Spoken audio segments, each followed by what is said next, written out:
Hello, I'm Veronica Pedroza in Kuala Lumpur with the main stories on Al Jazeera.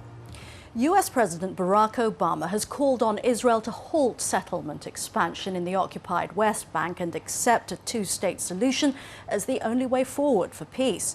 But Israel has rejected US demands to freeze settlements. Obama made the comments as he met the Palestinian President Mahmoud Abbas in Washington.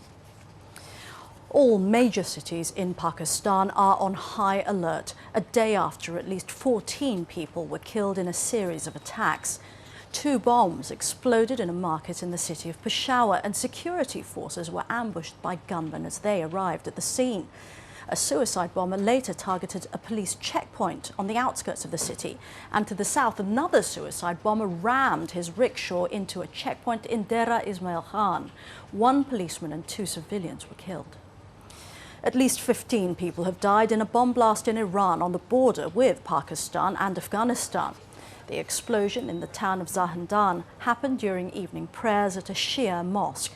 Local officials call it a terrorist attack but did not provide further details. Early warning systems in Bangladesh are reported to have saved thousands of lives during Cyclone AILA. Up to 600,000 people were evacuated to shelters before the storm lashed low-lying areas and parts of eastern India. With the floodwaters slowly receding, many people are returning to their villages to find homes and crops devastated.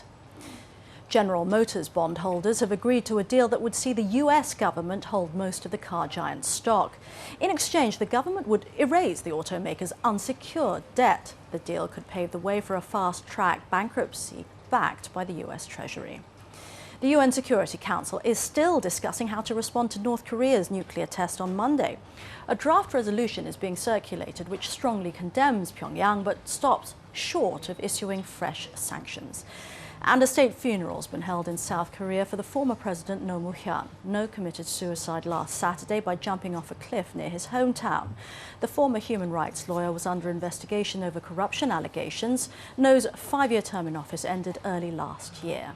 More in-depth coverage of the aftermath of North Korea's nuclear test and other stories on our website, aljazeera.net/English.